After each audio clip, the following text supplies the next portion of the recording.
Hello, it's good to have you back and welcome if this is your first time to the channel. Timestamps are in the description box. Let's jump right in.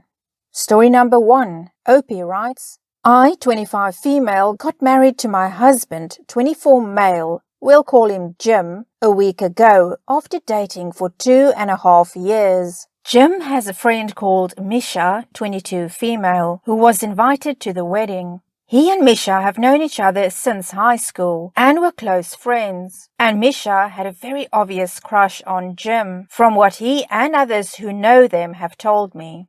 Jim told me this after I met Misha for the first time and confessed that he leaned into a crush and later on throughout their high school years and for a while after before we got together because he was struggling with his mental health and he really liked her attention.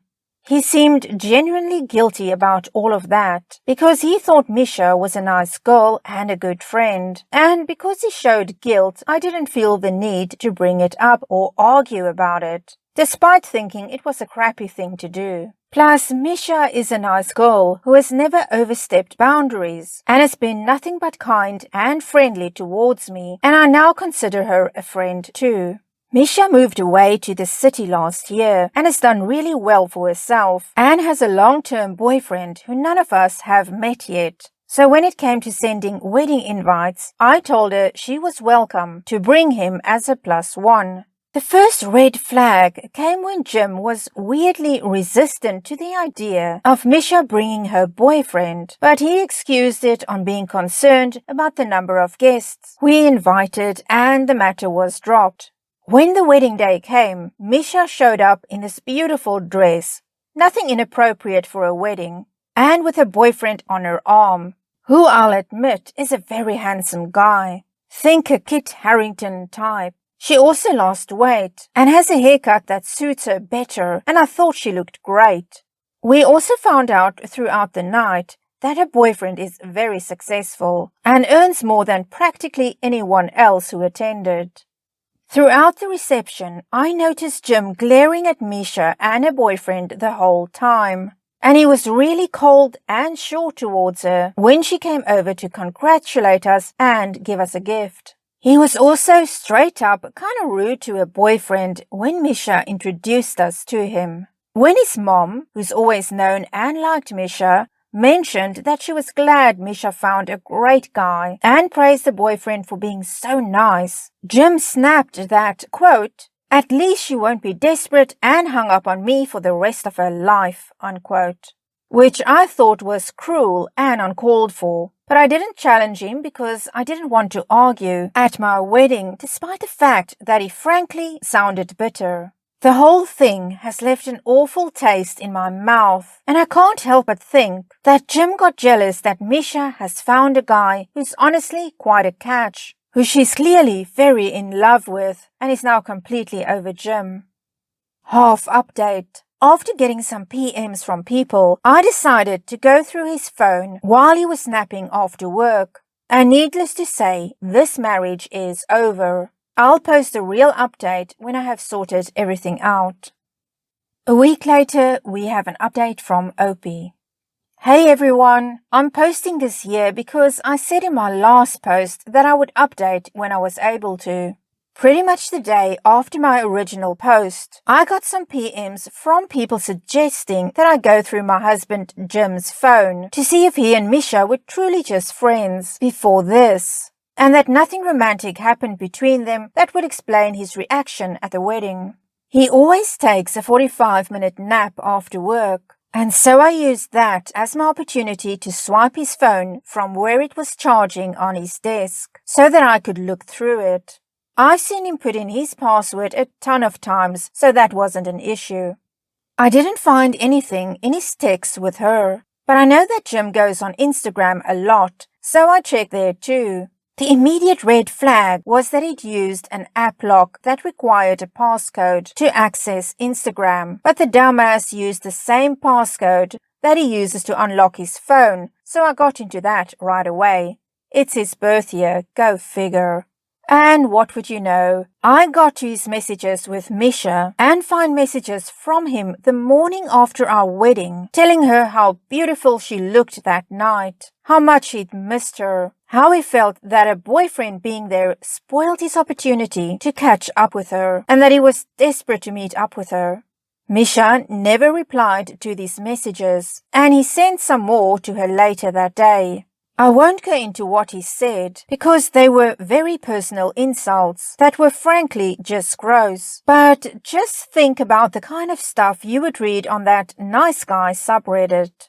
Misha left him on read, and when I clicked on her account, it appears that she's blocked him. I scrolled through the messages quite far back, and I believe nothing romantic has happened between them.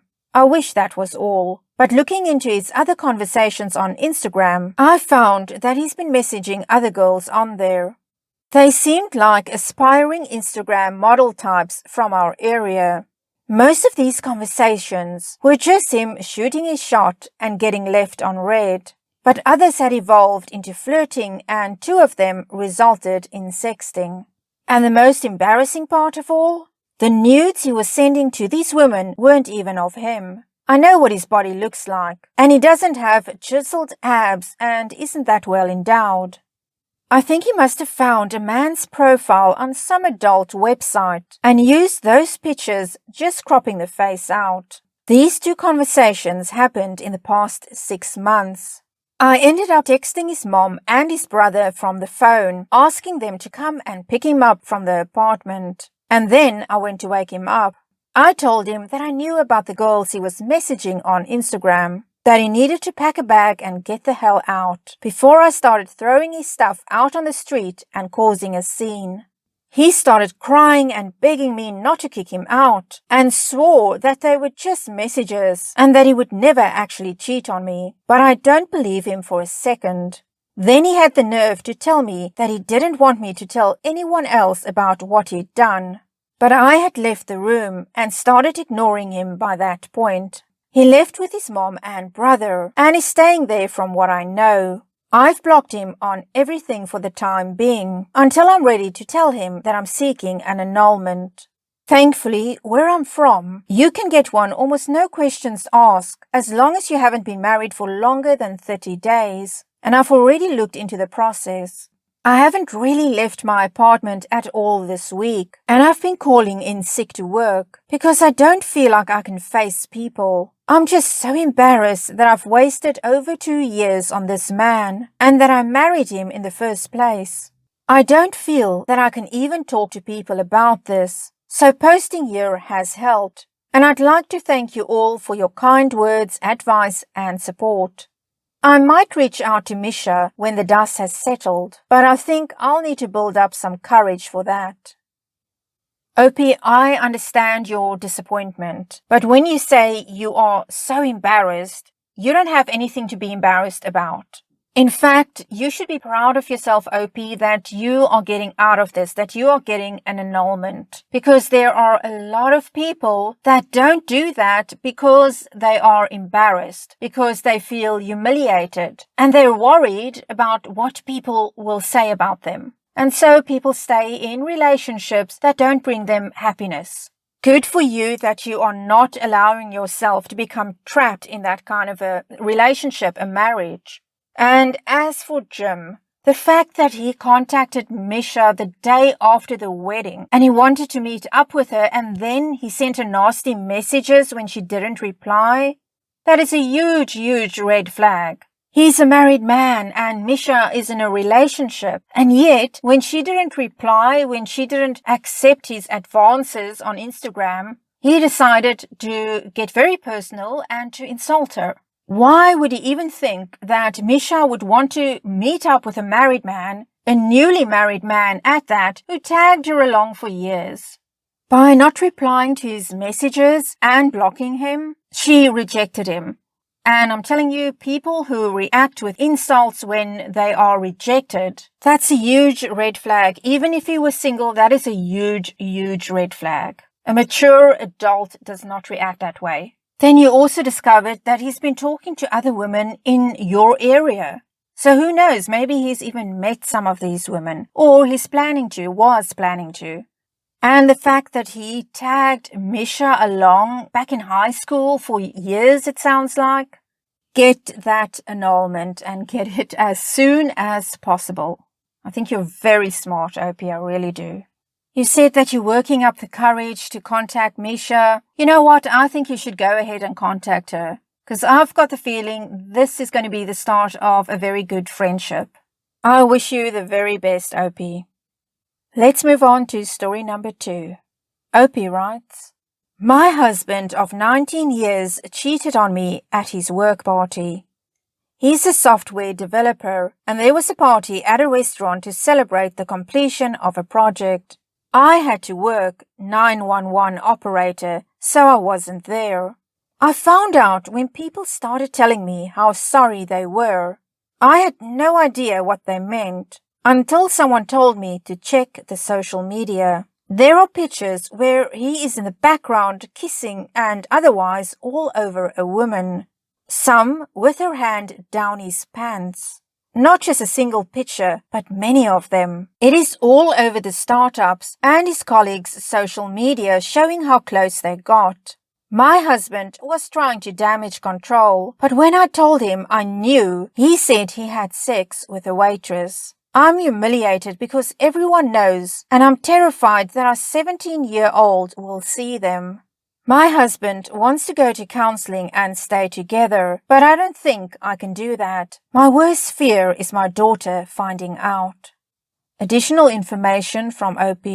I have made an appointment with my doctor to get tested for any sexually transmitted diseases. Our only joint assets are our savings account and a regular bank account that doesn't have much in it.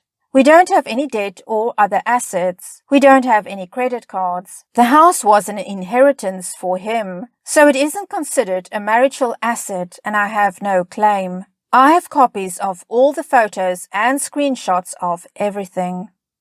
Let's get a comment with a reply from OP and then we get OP's update. He really should have thought about that before he got drunk and messed around. Also going to say that usually this kind of behavior is a norm rather than a one-time occurrence. Probability also says that generally people don't get caught the first time. I'm not sure if you should hide it from her. OP replies, he wasn't drinking at the time. He doesn't drink, period. That makes it worse to me because he made that decision when he was sober. And here's OP's update. Background. My husband had a work dinner at a local restaurant. He cheated on me with a waitress there. I found out because he was in the background of several photos on his work and his colleagues' social media making out with her, and people told me about it. My husband admitted he had sex with her. The dinner was at 5:30 in the afternoon and he was sober. We have been married for 19 years and have a 17-year-old daughter. She is at university right now in another province. Update. I had decided to divorce him, but he tried to convince me to go to marriage counseling. I thought this was the only time he cheated, but he told me he has had a few other one-night stands during our marriage. He could not tell me an exact number. That solidified my decision. Since our house was an inheritance before we met, it is not counted as marital property. I'm living with my cousin because she needed a roommate, and it's a better deal than having a smaller apartment or living with strangers as roommates. My lawyer said I could apply for divorce based on adultery, but that it would take over a year to get to court anyway. So I applied for a no fault based on a separation for a year. That will be easier to prove, and since we only have one asset, a savings account, and there is no child or spousal support or anything else to divide, a no fault is simpler.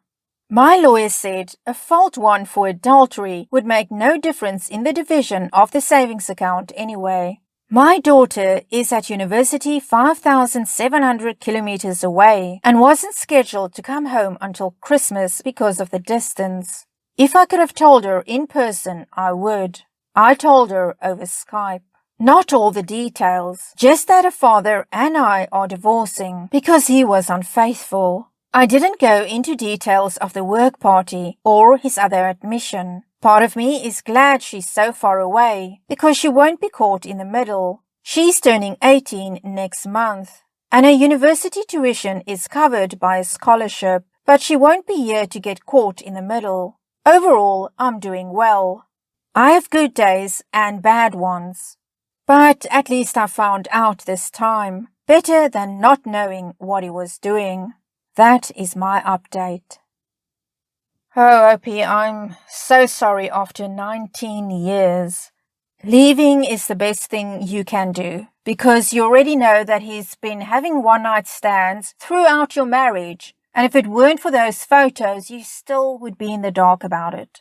So your husband, because he was getting away with it, he kept on doing it.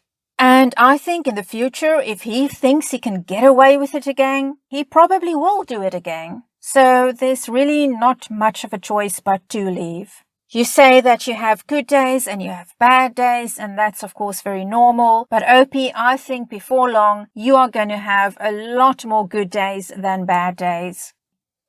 Well, that's it for this edition. I thank you once again for joining me. If you liked it, give it a thumbs up, consider subscribing, please leave a comment, and I'll see you again next time.